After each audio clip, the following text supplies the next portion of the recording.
It was good, y'all. I'm sure most football fans remember Super Bowl 51. You know, it was that Super Bowl where the Falcons completely folded and allowed the Patriots to come back. If you don't remember, let me refresh your memory. Throw, pass is caught. That's White. Touchdown. Brady. End zone touchdown. Handoff. Touchdown. James White. Toss to White. He's in. Patriots win the Super Bowl. For those who don't know, Super Bowl 51 went down as the largest comeback in Super Bowl history, and the quarterback for the Falcons that year was none other than Matt Ryan. But that wouldn't be the last time that Matt Ryan will be a part of NFL history for the wrong reason. Fast forward a couple of years to the 2022 season. Matt Ryan is now with the Indianapolis Colts, and to simply put it, they were definitely struggling this year, with embarrassing losses to the Jags, Patriots, and the Cowboys. Frank Reich, who was the head coach for the Colts, was fired after getting off to a 3-5-1 start to begin the season. The Colts decided to name Jeff Saturday as their interim head coach, and getting off to a great start as he won his debut game against the Raiders. But things would quickly go downhill as the Colts lost their next 3 games. Going into week 15 as they faced off against the Vikings, both teams had a lot on the line. Minnesota, for the second consecutive week, win, they're guaranteed to be in. On the other side, Indianapolis, they're playing for their playoff lives right now. And it's safe to say that Matt Ryan and Jeff Saturday have more to fight for than anyone else. You have a head coach who is trying to fight for his job. You have a quarterback who maybe is fighting for his career. Things started off a little slow for both teams offensively, but the Colts special teams decided to take matters into their own hands. Mentality of that, they know that third days. Oh, we've got a block here. Here comes Indianapolis on the special teams. They're going to take it in. JoJo Doman. With the Vikings now being down by 2 possessions almost halfway through the first quarter, it was time for them to answer back before things got out of hand. And they decided to try to answer that by starting on the ground. Get it right back to him with a stutter step. Cook just weaving his way through. Oh, ball comes out. Indy picks it up. The heads-up play. First the block punt by special teams and then the fumble recovery by the defense. It was time for the offense to join the party. Rookie in space is tracked down from behind at the 20. Looking to throw, lofted, Jackson, open and touchdown. Indianapolis right down the field for 6 more. You know how sometimes in sports a team might say we beat ourselves? Well, the Vikings literally was beating themselves. As well said, great players are usually great people, and that fits another potential miscue here. And that right there is the image of what this Vikings team is doing right now. They are stumbling their way through this first quarter. Being down 17-0 is not a place where any team wants to be, but it was only the first quarter and the Vikings still had plenty of time to put together a comeback. The Vikings defense started off good in the second quarter, getting some crucial stops. He is swarms. Sets up 3rd and 2. Zach Moss. There you go. No running room. With the Colts being in the red zone, holding them to just a field goal to start off the second quarter was a good sign. Now it was time for the Vikings offense to get something going. On the next play, Cousins in trouble. He is sacked. Cousins on the deep drop. Over the middle of Hawkinson. Oh, stumbles forward. He's going to be about a yard short. Yeah, I mean, they literally couldn't even stay on their own feet. At this point, I feel like the Vikings started to get desperate. Right is going to send it away to Dallas Flowers. Oh, they're going to throw it on a fake, and it's incomplete. He had Jalen Naylor open. When in doubt, fake it on the 4th down and give your opponents great field position. But I mean, if I'm being honest, it would have worked, but the pass was just awful, which resulted in more points. Kick is perfect. Vikings offense continued to struggle, and you could tell that the Colts thought they had this one wrapped up as they even started to celebrate. He does the gritty on the way off the field. I see it, DeForest. Efficient on 3rd down so far today. Ryan takes the hit as he throws, but it's going to be well short for Pittman. And the ball comes out late. Scooped up. Chandon Sullivan, but they're going to rule it dead. And just when you think things couldn't have gotten any worse for the Vikings, your best player goes down with an injury. 223 last week. Tried it, could not get it over the middle back to Jefferson, and he's a little slow getting up. I mean, up until this point, Jefferson really wasn't making a difference anyway, especially with the way Kirk Cousins was playing. Cousins.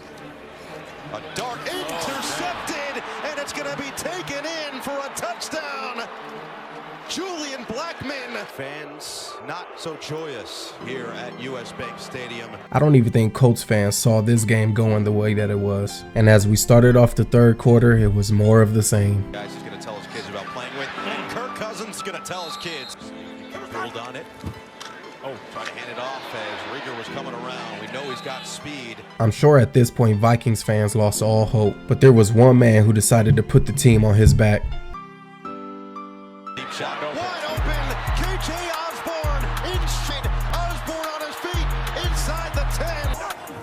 Third and goal. Cousins. Wide open. Perfectly delivered. KJ Osborne. When it seemed like nothing was going the Vikings' way, the fans lost hope, your best player is out, Osborne gave the Vikings the hope that they needed. Ryan feeling the pressure, right to Pittman, and he's not going to get there. What a tackle. Quickly. 2nd and 10, back to Osborne. And he evades Franklin, spins his way across the 15. What a tough run after the catch for KJ Osborne. Thanks to KJ's relentless effort, it put the Vikings in perfect field position to get their second score of the game. A lot of motion for Cook. Fake it to him on the pitch. Hand it to Ham. Touchdown. Looks like And it's me. Ham is going to bring home the bacon. Touchdown Vikings. And just by the effort given in the third quarter, the Vikings had turned this back into a competitive game. And on top of that, Jefferson was cleared to come back into the game, and it didn't take him long to make his impact. Play action to Cook. Cousins with time. A dart. Oh. It's Jefferson again. That's nasty. But it seemed like bad things wasn't done happening to the Vikings, because just as Jefferson came back, Cook went down with an injury of his own. But the Vikings didn't allow that to bring them down, as they continued to use the momentum that they built up and score once again. What's the blue 10? Cousins. Oh, you had Hawkins. Instead, he's got Jefferson. Touchdown Vikings. Gritty. That was nasty. I think Gilmore felt a little embarrassed after that one. And based on what happened the next time they matched up, it seemed like he took that personal. At the line of scrimmage, calling plays from the sideline. Low snap. Cousins deals with it into double coverage, and Jefferson takes a crack. Stephon Gilmore comes. And I think at this point, Matt Ryan and the Colts were starting to feel the pressure. But lucky for them, the Vikings will have a miscommunication on this next play. They told him he had to go to the sideline. Jefferson understands what's at stake. Cousins does as well as he loads it up and throws an interception. Rodney Thomas. But unfortunately for the Colts, they will get pinned down by a punt all the way at the 3-yard line, which will result into a 3-and-out as the Vikings get the ball back. Miscommunication by the Colts defense along with some fatigue allowed the Vikings to march back downfield. On top of that, they made a costly mistake with this pass interference. Incomplete in the area of Osborne, and it is a flag coming in. Setting up the Vikings offense at the 1-yard line as Adam Thielen helped the Vikings put more points on the board. Play action for Cousins. Looking end zone open. Touchdown. Adam Thielen.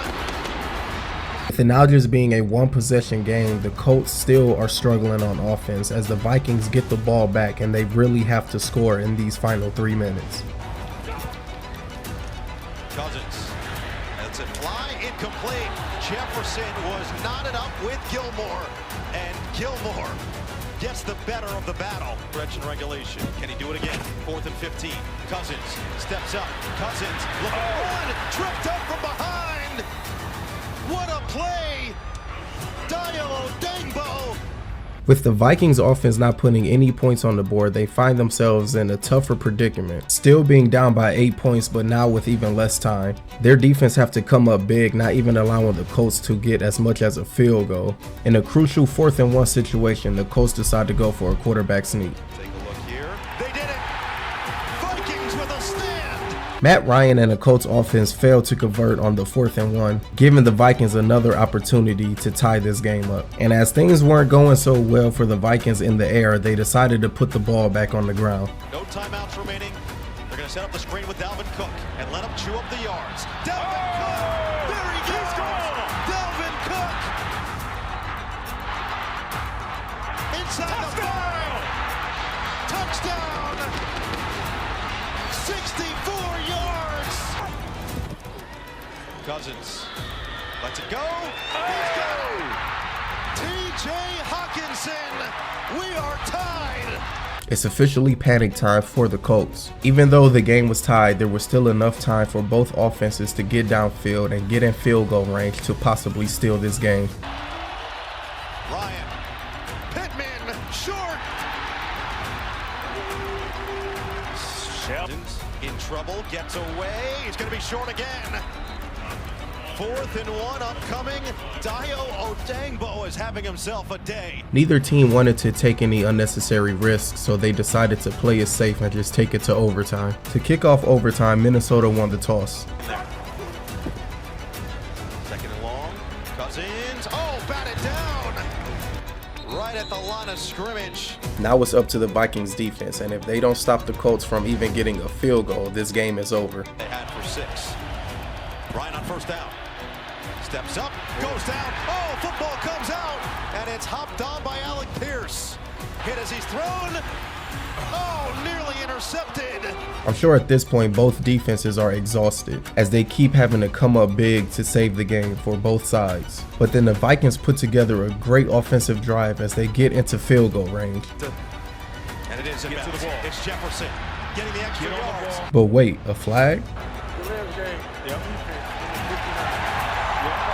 Wow, desperation has officially set in for the Colts. And you see him basically being tackled, and then once Hawkinson gets the ball, he's being held.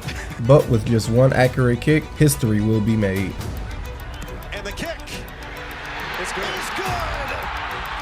It's a winner at US Bank Stadium, and the Vikings are kings of the North once again. And there you have it, the largest comeback in NFL history. The Colts went on to lose the rest of their games that season. Jeff Saturday was never promoted, and Matt Ryan played his last NFL game for the Colts that year and went on to retire in 2024.